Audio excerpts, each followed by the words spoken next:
Anantapuram assembly నియోజకవర్గం అంటే ఇప్పటికి అనంతపురం రూరల్ కావచ్చు, రాప్తాడు మండలము, ఆత్మకూరు మండలము, పూడేరు మండలం అన్ని కూడా అనంతపురం అసెంబ్లీ నియోజకవర్గం 100కి 100 రూపాయలు కూడా అన్ని గ్రామాలు కూడా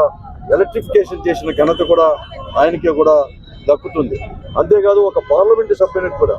మరీ ముఖ్యంగా ఈ అనంతపురం జిల్లా కానీ రాయలసీమలో ఉండే కరువులు ఇవన్నీ గుర్తించి ఆ పోరాటాల్లో కూడా భాగస్వామ్యమై ఎంతో మంది పెద్దలు ఈ రాయలసీమకు వచ్చేసి కృష్ణా జలాలు రావాలని చెప్పి పోరాటం చేస్తే ఆ పోరాటంలో భాగస్వాములు అయితే కాకుండా రాజశేఖర్ గారితో కూడా కలిసి కూడా పూర్వంతో పాటు రాజశేఖర్ గారితో కూడా కలిసి కూడా ఆ పోరాటాలు చేశాడు. అందుకోసమే ఆ రోజు కృష్ణా జలాలు ఈ రాయలసీమకు వచ్చినప్పుడు మరీ ముఖ్యంగా రాజశేఖర రెడ్డి గారు ముఖ్యమంత్రి అయిన తర్వాత ఒక గుర్తింపుగా కూడా ఆ రోజు అనంత వెంకటరెడ్డి అంద్రి నీవా సుధర్ సభంతి కూడా పేరు కూడా పెట్టడం కూడా జరిగింది. ఇదే కాకుండా ఒక పార్లమెంటు సభ్యుడిగా ఈ జిల్లాలో మరీ ముఖ్యంగా ఈ జిల్లాలో ఉండే కరువు కాదు, ఈ జిల్లాలో రైతాంగం కానీ రైతు కూలీలు కానీ వలసలకు వెళ్ళిపోయినప్పుడు ఆత్మహత్యలు ఇవన్నీ చేసుకున్నప్పుడు కూడా చేసి ఈ జిల్లాలో ఒక టీం అనేది కూడా తీసుకొని పోయి జైసమ్మీర్ కూడా సందర్శించి జైసమ్మీర్ అంతా కూడా పరిశీలించి అక్కడ అతి తక్కువ వర్షపాతం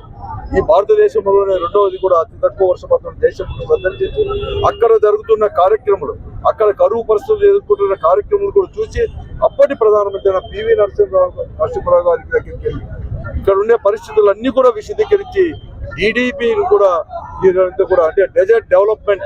దాంట్లో తీసుకొని వచ్చిన ఘనత కూడా వారికే కూడా దక్కుతుంది. ఆ రోజు టీడీపీ వచ్చింది కాబట్టి తర్వాత మొట్టమొదటిగా ఈ జిల్లాలో జాతీయ ఉపాధి హామీ పథకం రావాలన్నా ఇతర కార్యక్రమం రావాలన్నా వాటర్ షెడ్ రావాలన్నా ఇవన్నీ కూడా వచ్చే కార్యక్రమం కూడా చేశాడు. ఇదే కాకుండా ఈరోజు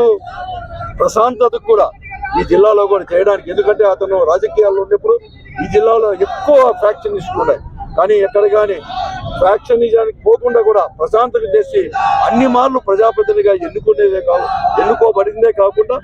ఈ రోజు అందరూ కూడా గ్రహించాల్సింది ఏమంటే రాజకీయాలంటే ఏదో ఆర్భాటం చేయడమో ధనమో లేకపోతే మంది మార్బలం పెట్టుకున్న వారికి రాజకీయాల్లో మనుగడ ఉంటుంది అనేది కూడా చాలా తప్పు. ప్రజాస్వామ్యంలోనే తర్వాత ఏమీ ఆర్భాటం లేకుండా సింప్లిసిటీతోనే ప్రజల యొక్క మన్నలు పొందవచ్చు, ఇన్ని మార్లు కూడా ఎన్నిక కాబడవచ్చు అని చెప్పి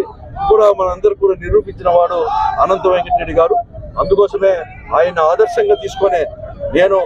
రాజకీయ జీవితాన్ని కూడా ప్రారంభించాను. ఆయన ఆదర్శంగా తీసుకొని ఈ రోజు వరకు కూడా ఆయన యొక్క ఆదర్శాలు తీసుకొని ముందుకు పోతా ఉన్నాను.